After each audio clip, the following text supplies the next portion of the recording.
السلام علیکم ورحمۃ اللہ وبرکاتہ۔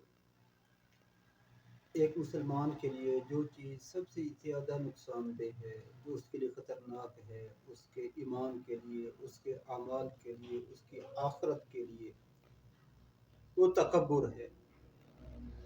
تکبر انسان کو تباہ و برباد کر کے رکھ دیتا ہے۔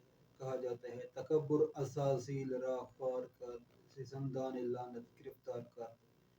اگر ابلیس وہ لعنتی قرار دیا گیا، ابلیس لعنت کا مستحق قرار ٹھہرا، تو وہ بھی اسی تکبر کی وجہ سے۔ اچھا یاد رکھیے تکبر کی بہت ساری قسمیں ہیں۔ کوئی شخص تکبر کرتا ہے اپنی مال و دولت کے اوپر، اس کو اللہ تعالیٰ کثیر مال و دولت عطا کرتا ہے، اس پر وہ تکبر کرتا ہے۔ کوئی تکبر کرتا ہے اپنی اولاد کے اوپر، اس کی کوئی کثیر اولاد ہوتی ہے، اس پر وہ تکبر کرتا ہے۔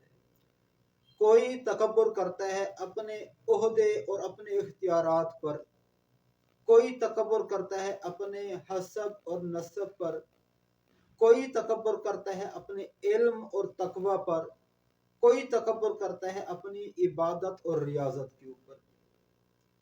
یاد رکھیے تکبر کی ان تمام اقسام میں سے جو سب سے خطرناک تکبر ہے وہ اپنے علم پر تکبر کرنا، اپنے عبادت اور ریاضت پر تکبر کرنا، اور اس کے بعد اپنے حسب نسب پر تکبر کرنا۔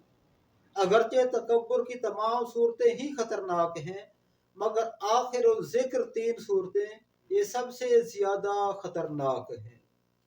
حضرات گرامی، تکبر کی آخری جو میں نے اقسام ذکر کی ہیں، تین قسمیں، یہ وہ ہیں جس پر شیطان نے تکبر کیا تھا۔ آخری دو قسموں پر شیطان کو جب اللہ تعالیٰ نے تمام فرشتوں کو حکم دیا وَإِذْ قُلْنَا لِلْمَلَائِكَةِ اسْجُدُوا لِآدَمَ فَسَجَدُوا إِلَّا إِبْلِيسَ أَبَىٰ وَاسْتَكْبَرَ وَكَانَ مِنَ الْكَافِرِينَ، کہ اللہ تعالیٰ فرماتے ہیں کہ جب ہم نے فرشتوں کو حکم دیا کہ آدم کو سجدہ کرو، تمام فرشتوں نے سجدہ کیا سوائے ابلیس کے۔ ابا، اس نے سجدہ کرنے سے انکار کیا، واستکبر، اور اس نے تکبر کیا۔ اس کے جو انکار کی وجہ تھی وہ تکبر تھی، غرور تھا۔ اس نے تکبر کی وجہ سے جو ہے وہ اس نے سجدہ کرنے سے انکار کیا۔ اور پھر تکبر کیسا تھا؟ اس نے کہا انا خیر منہ خلقتنی من نار وخلقتہ من طین، یا اللہ میں اسے بہتر ہوں۔ تکبر کیا، اپنی بڑائی کا اظہار کیا۔ تو نے اسے مٹی سے پیدا کیا اور مجھے آگ سے پیدا کیا۔ یہ ہے تکبر کی جس میں اس کے حسب نسب کی، اپنے نسب پر، اپنی پیدائش پر، اپنی مادیت پر، کہ یہ مٹی کا بنا ہوا بشر ہے اور میں آگ سے بنایا گیا ہوں۔ آج بھی اگر کوئی اپنے حسب نسب پر تکبر کرتا ہے تو وہ بھی اسی قسم میں داخل ہے کہ شیطان نے بھی اپنے حسب پر، اپنے نسب پر تکبر کیا تھا۔ اور دوسری جو تکبر کی ایک بڑی خطرناک قسم ہے وہ عبادت۔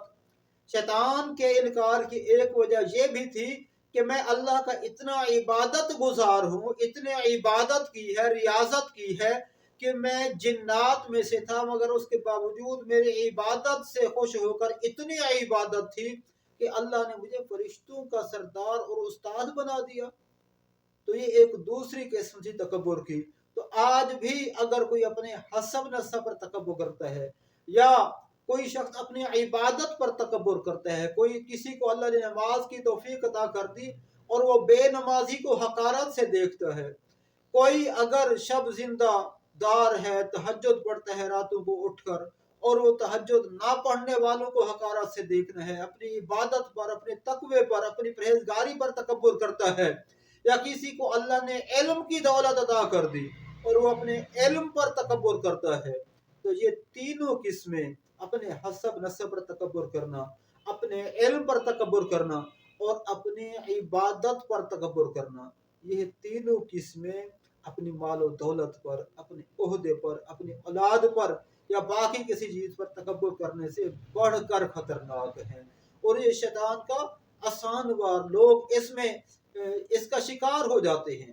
سب سے پہلے شیطان روکتا ہے لوگوں کو عبادت سے، کہ عبادت نہ کرو، عبادت کے قریب نہیں آنے دیتا۔ اگر اس میں ناکام ہو جائے، کوئی عبادت میں لگ جائے، تو پھر اس کے دل میں تکبر اور غرور پیدا کر دیتا ہے کہ میں کتنا عبادت گزار ہوں۔ پہلے تو شیطان روکتا ہے انسان کو علم حاصل کرنے سے، علم سے دور رکھنے کی کوشش کرتا ہے، اور اگر کوئی علم حاصل کر لے تو پھر اس کے اندر تکبر پیدا کر دیتا ہے کہ میں اتنا بڑا عالم ہوں، میرے پاس اتنا علم ہے اور میرے مقابلے میں سارے لوگ جاہل ہیں، ان کو کسی بات کا پتہ نہیں۔ تو اللہ تعالی ہر قسم کے تکبر سے ہم سب کو محفوظ رکھے کہ تکبر نیکیوں کا خاتمہ کر کے رکھ دیتا ہے۔